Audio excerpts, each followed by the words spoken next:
सरकार तो अपनी वर्षगांठ मनाने में व्यस्त है। ये लिपापोती करने का प्रयास कर रहे हैं। मेरे रूम में सर 800 बच्चे हैं मेरे रूम में। टॉयलेट के लिए भी जाना पड़ता है ना, मतलब कि टाइम 2 घंटे का रहता है एक टीचर का, उसके बाद में लाइन में लगना पड़ता है सर। सब्जी के झोंक लगाने से हुई है, उस धांसे से बच्चे बेहोश हो गए। बड़ी शर्मनाक बात है। हमारे ये भेड़ बकरी की तरह बच्चों को ट्रीट करते हैं। और कल मोदी जी आ रहे हैं, युवाओं को गारंटी देते हैं। ये भजनलाल सरकार गारंटी पूरी करेगी तो कब करेगी? गोदाम बना रखे क्लासरूमों को, बच्चों की सुरक्षा इनके लिए कोई मायना नहीं रखती। सेकंड ग्रेड की तैयारी करता हूँ कलाम में, तो सर 1 बजे का टाइम है, मेरे को 12:30 बजे आना पड़ता है, तब जाके सीट मिलती है। 1 बजे तो मेरे को नीचे बैठना पड़ता है सर। देखिए, घटना बेहद चिंताजनक है और बहुत गंभीर है।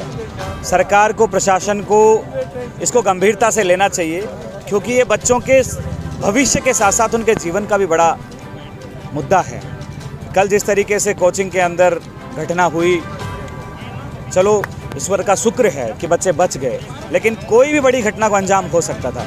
वो सिर्फ और सिर्फ कोचिंग प्रशासन की लापरवाही है, अनदेखी है, और कहीं ना कहीं इसमें सरकार और सत्ता दोनों इन्वॉल्व हैं। हम लोग कोचिंग सेंटर में कल कहीं आग लगने की बात आ रही है। अभी थोड़ी देर पहले पिछले दिल्ली में पानी भर गया था, उसमें मैं उसी बात पे आ रहा हूँ कि कुछ दिन पहले इसी कोचिंग में भी जो है तहखाने में पानी भर गया था, जबकि ये नॉर्म्स में लिखा है कि आप तहखाने में जो है कोचिंग सेंटर नहीं चला सकते हैं, आप बच्चों को नहीं बैठा सकते हैं। ये नॉर्म्स में होता है कि आप निर्धारित संख्या से ज़्यादा बच्चों की संख्या आप जो है क्लासरूम में नहीं बैठा सकते हैं। लेकिन यहाँ हो क्या रहा है? यहाँ ये हो रहा है कि 50 की संख्या के अंदर 500 की संख्या को पढ़ाया जा रहा है। तो बताइए, जब वो 50 की कैपेसिटी के अंदर 500 बच्चे एक साथ बैठेंगे तो एक साथ सांस लेंगे, छोड़ेंगे, तो अपने आप जहरीली गैस उत्पन्न होगी। ना कोई वेंटिलेशन की सुविधा है, ना कोई और व्यवस्थाएं हैं। सपोज दैट अगर आग लग जाए तीसरी बिल्डिंग पे, तो लिफ्ट से क्या 500 बच्चे, 1000 बच्चे एक साथ नीचे उतरने में सक्षम हैं? क्या सीढ़ियों से 500 बच्चे एक साथ उतरने में सक्षम हैं? जब दिल्ली की घटनाएं हम देख चुके हैं, पानी भर गया, छात्रों की जान चली गई, आग लग गई, छात्रों की जान चली गई, लेकिन प्रशासन हरकत में नहीं आया। वहाँ भी कोचिंगें 15 दिन सीज रही और आज वापस चालू हो गई, क्योंकि ये बड़े माफिया हैं, इनसे हम लोगों को डटकर मुकाबला करना होगा। ये बड़ा एक गैंग है, स्कैम है। ये सब इकट्ठा होकर सरकार को फंडिंग करते हैं, प्रशासनिक अधिकारियों को फंडिंग करते हैं। आप सोचिए ना कि इन लोगों को एनओसी इतनी जल्दी कैसे मिल जाती है। इनकी होड़ मची हुई है कि सबसे अच्छी लग्जूरियस बिल्डिंग किसकी है, सबसे ज़्यादा ब्रांचेस किस कोचिंग के हैं। शिक्षा से, उनके बच्चों के स्वास्थ्य से इनको कोई लेना देना नहीं है। तो हम मांग करते हैं, हमारे एक साथी हैं जो कोचिंग में पढ़ते हैं, 5 लोगों का डेलीगेशन गया, थाने में FIR दर्ज करेंगे उत्कर्ष कोचिंग के खिलाफ, और जो भी इसमें दोषी हैं उनको गिरफ्तार करवाएंगे। इसके साथ साथ हम मांग करते हैं कोचिंग को सीज किया जाए, इसकी जितनी ब्रांचें उनको सीज किया जाए। और कोचिंग हब पिछली सरकार ने करोड़ों रुपए खर्च करके बनाया, तो आपने इनको वहाँ शिफ्ट क्यों नहीं किया? ये भी एक बड़ा मुद्दा है। फिर ये सब गांव के, ढाणी के, देहात के बच्चे हैं, आप इनसे इतनी मोटी फीस लेते हैं, कहाँ से लाएंगे बेचारे? बैंक से कर्ज लेंगे, लोन लेंगे, किसी और से, आस पड़ोसियों से कर्ज लेंगे। आपके पेपर जो है आप कराने में सक्षम नहीं हो, क्योंकि पेपर आपके लीक होते हैं, बच्चे हतोत्साहित होते हैं। बेरोजगारी इतनी ज़्यादा है बच्चों की कि वैकेंसियाँ टाइम पे नहीं आती है तो कोर्ट में अटक जाती है और पता लगता है कि पेपर लीक हो गया, पता लगता है कि पेपर बिक गया। तो ना तो ये 30 लाख देने वाले बच्चे हैं, ये सब मेहनत मजदूरी किसान परिवार वाले बच्चे हैं जो यहाँ पढ़ रहे हैं। तो हमारी एक प्रमुख मांग ये भी है, सरकार एक फ़ीस का मापदंड तय करे, उसी के आधार पे जो है इन कोचिंगों को सर्कुलेट किया जाए वो मापदंड, कि अगर रीट के पेपर की फ़ीस 5000 सरकार ने तय की है, तो 5001 रुपया अगर कोई लेती है कोचिंग संस्थान, तो उसके खिलाफ कार्रवाई होनी चाहिए कि नहीं होनी चाहिए? तो ये सारे पढ़ने वाले छात्र हैं, यहाँ 5-5 हज़ार रुपये, इसकी हालत यह है महेश नगर की, 5-5 हज़ार रुपये एक छोटा सा कमरा मिलता है, तो खाएगा क्या, पहनेगा क्या, कोचिंग में क्या देगा, और ऐसे में वो पढ़ेगा क्या? तो इतना सारा बोझ जो है उस पर लाद दिया गया है।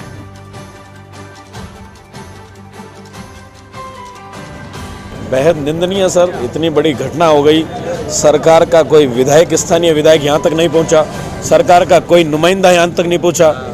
जो प्रशासन के साथी यहाँ पहुँचते हैं, 2 घंटे इन्वेस्टिगेट करते हैं, उसके बावजूद उनका जवाब होता है कि हम घटना के कारणों का पता तक नहीं लगा पाए। सोचो कितना बड़ा दुर्भाग्य है। एक क्लासरूम में ये बिना किसी नॉर्म्स के अपनी कोचिंग संस्थान चलाते हैं। इनके ना तो JDA के नॉर्म्स फुलफिल है, ना नगर निगम के नॉर्म्स फुलफिल है, और ये पूर्णतया सारी लगभग सारी संस्थान अवैध रूप से संचालित है।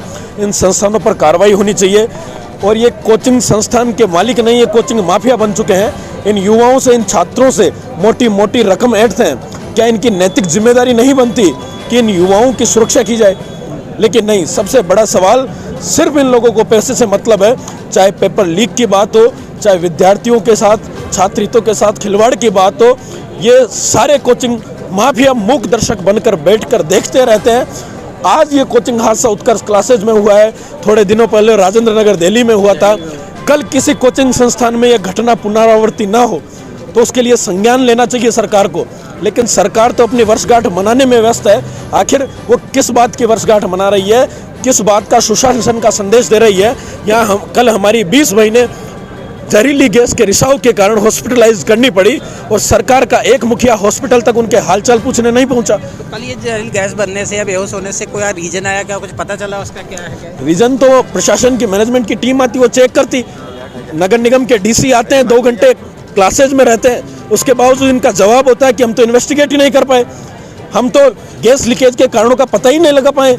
जब किसी के घर पर बुलडोजर चलाने की बात हो, गरीब की झोपड़ी तोड़ने की बात हो, तो ये 2 मिनट में सारे कारणों का पता लगा लेते हैं। उसकी फाइल तो ये 2 मिनट में लगा लेते हैं। लेकिन आज पैसे के दम पे इन कोचिंग माफियाओं की जड़ें इतनी गहरी हो गई है कि इतनी बड़ी घटना होने के बावजूद एक एसएचओ का शर्मनाक बयान आता है कि ये एक सब्जी के झोंक लगाने से हुई है, उस धांसे से बच्चे बेहोश हो गए। बड़ी शर्मनाक बात है। हमारे घर में भी सब्जियां बनती है, धांसे लगते हैं, वहाँ तो झोंक लगाते हैं, वहाँ तो हम बेहोश नहीं होते। लेकिन ये पैसे की जो गठरी है, ये इन आला अधिकारियों तक इन कोचिंग माफियाओं के जरिए पहुंचाई जाती है। आज ये सारे प्रशासन के नुमाइंदे मौन है। 2 घंटे में यह पता नहीं लगा पाए कि आखिर घटना का कारण क्या था। इससे बड़ी शर्मनाक बात क्या होगी? कल मोदी जी आ रहे हैं, युवाओं को गारंटी देते हैं। ये भजनलाल सरकार गारंटी पूरी करेगी तो कब करेगी? पेपर लीक की बात देखो, एसआई भर्ती का पेपर 30 दिन पहले लीक हो गया और वो जोगाराम कमेटी का मेंबर वो कहते कि 1 हफ्ते में गुड न्यूज मिलेगी, उनका 1 हफ्ता 2 महीने के बराबर हो गया क्या? और वो पेपर लीक की बात हो, विद्यार्थियों के हितों पर आंच आए उसकी बात हो, ये सारे के सारे कोचिंग संस्थान मूक दर्शक बनकर बैठे रहते हैं। इनको विद्यार्थियों से कोई लेना देना नहीं है, इनको मोटी मोटी रकम ऐंठनी है। ये डे 1 से, पहले दिन से विद्यार्थी से पूरा पैसा वसूल करते हैं, उसके बावजूद सुरक्षा के नाम पर उसे कुछ भी मुहैया नहीं कराते हैं। और आज हालात देख रहे हैं। कल ये बड़ा हादसा होते होते टल गया। मान लो कल कोई आगजनी की घटना हो जाए और क्लासरूम में भगदड़ मच जाए। 200 रूम की इनकी अरेंजमेंट है, सिटिंग अरेंजमेंट की कैपेसिटी 200 स्टूडेंट्स की है, उसमें 800 लोग बिठा रहे हैं। कैसे ये एंट्री और एग्जिट के इनके द्वार नहीं है? जिस गेट से एंट्री हो रही है उसी से एग्जिट हो रहा है। तो ये क्या, किस तरह से विद्यार्थियों को शिक्षा दे रहे हैं, किस आधार पर उनके सेहत के साथ खिलवाड़ कर रहे हैं? पीछे कलाम जो सील हुई थी, कलाम का बिल्डिंग की सील हुई थी और भी कहीं भी सील हुई थी, लेकिन ये थोड़े दिन के लिए जो फिर वही नॉर्मल हो जाता है। सारी की सारी कोचिंगों की यही कहानी है। ये 2 कक्षा रूम से ये 5 स्टार होटलों में तब्दील हो गई। किससे? इन विद्यार्थियों के पैसे से। और उसके बावजूद भी इनको शर्म नहीं आती। इनका नैतिक धर्म बनता है, इनकी नैतिक जिम्मेदारी बनती है कि इन सारे विद्यार्थियों की, इन बहनों की सुरक्षा का दायित्व ये रखें। लेकिन बड़ी निंदनीय बात है, जिस उत्कर्ष संस्थान का टर्नओवर सालाना ऑनलाइन 161 करोड़ रुपए है, बड़े शर्म की बात है कि उस मालिक का आज अभी लगभग 24 घंटे समय होने वाला है, एक बयान तक नहीं आया। आखिर वो आकर अपनी बात तो रखें, वो विद्यार्थियों के हितों में आगे तो आए। और कोचिंग संस्थान के मालिक घर बैठे बैठे तमाशा देख रहे हैं क्या घट रहा है, कोचिंग संस्थानों की छुट्टियां कर रहे हैं। तो आखिर ये कब तक चलेगा सरकार में? कब तक? ये सैकड़ों वर्षों से, आज से नहीं, ये पिछले कई वर्षों से ये विद्यार्थियों को लूटने का, खसोड़ने का काम कर रहे हैं। एक पैरामीटर तय होना चाहिए, एक इंडेक्स तय होना चाहिए कि इस भर्ती परीक्षा के लिए इतनी फीस लगेगी। कोई कोचिंग संस्थान उसी भर्ती परीक्षा के लिए 5,000 वसूल रहा है तो कोई 15,000 वसूल रहा है। कोई 1.5 लाख वसूल कर भी 1-1 हज़ार की तादाद में विद्यार्थियों को पढ़ा रहा है। इन्होंने कोचिंगों के क्लासरूम को थिएटरों में तब्दील कर दिया है। तो इसका जिम्मेदार कौन होगा? कल अगर यहाँ पर 150 लोगों की जान चली जाती तो आखिर इसकी जिम्मेदारी सरकार का कौन मुखिया लेता? बच्चों की सेफ्टी, सिक्योरिटी सबसे ऊपर होनी चाहिए। माननीय मुख्यमंत्री महोदय को मैं राम प्रसाद शर्मा हूँ, RP शर्मा हूँ, पूर्व जनरल सेक्रेटरी गोपालपुरा बाईपास व्यापार संघ, मैंने लेटर लिखा है उसके कॉपी सब अधिकारियों को दी है। ये लिपापोती करने का प्रयास कर रहे हैं।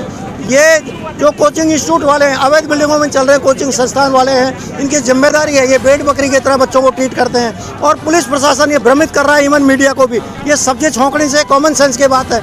सब्जी तो रोज छोकते हैं ना भाई, सुबह से हम छोकते हैं, सब्जी छोक के आते हैं खाना खाने। बच्चों को गोदाम बना रखे क्लासरूमों को। कोई पास में पीजी हो, सब्जी तो सभी जगह छूती है। सब्जी छौंकने से बता दो 8 दिन तक कोई जहरीली गैस बनी हो या बेहोश हो।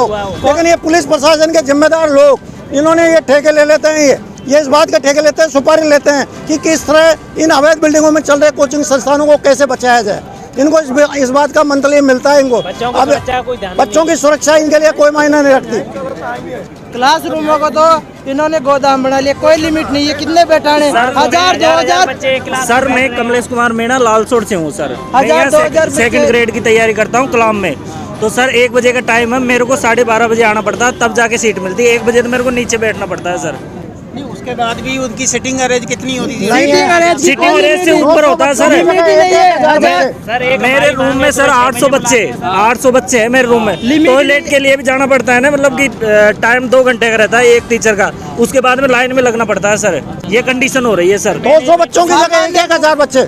सेफ्टी सिक्योरिटी कुछ नहीं। फायर डिपार्टमेंट वाले फायर के एनओसी देते समय नहीं पैसा खाते हैं। सबके पास एनओसी है फायर के। कलाम तो अभी थोड़े दिन पहले भी सील हुआ था, लेकिन उसके बावजूद कुछ भी नहीं हुआ सर उसका। सर 20 दिन रहा था सील, कुछ भी नहीं है। वापस वो की वही बिल्डिंग वही चल रही है सर। बच्चों को बाहर निकलने में बच्चों के सामान्य रूप से बच्चों को बाहर निकलने में 20-25 मिनट लग जाती है। मान लो कभी कोई अफरा तफरी मच जाए, कुछ घटना हो जाए, शॉर्ट सर्किट हो जाए, कुछ अदर ऐसी घटना हो जाए, तो वो तो बच्चे तो आपस में दब के मर जाएंगे, निकल ही नहीं पाएंगे। सामान्य रूप से निकलने में आधा घंटा लगता है। मैं डिमांड करता हूँ माननीय मुख्यमंत्री महोदय से, मैंने लेटर भी लिखा है 15 नवंबर 2024 को कि अवैध बिल्डिंगों को एक रिटायर्ड हाईकोर्ट जज साहब की अध्यक्षता में कमेटी गठित करके और अवैध बिल्डिंगों को चिन्हित करवाया जाए। जो इस रोड पे 90% है, 90% बिल्डिंग वालों ने कॉमर्शियल पट्टे 500 रुपये के झूठे शपथ पत्र दे करके कि हम ये अवैध निर्माण है या जेडीए बाइलाज के खिलाफ जो निर्माण है उसको 3 से 6 महीने में हटा देंगे।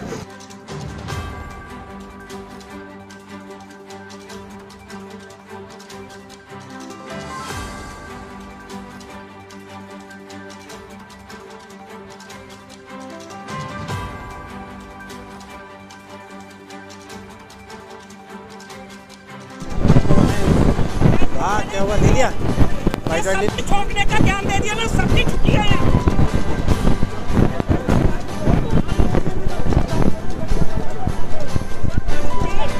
चलो आ जाओ, इनकी देखते हैं। ये चिल्ला रहे हैं। इधर आ जाओ, इधर आ जाओ, एक सेकंड।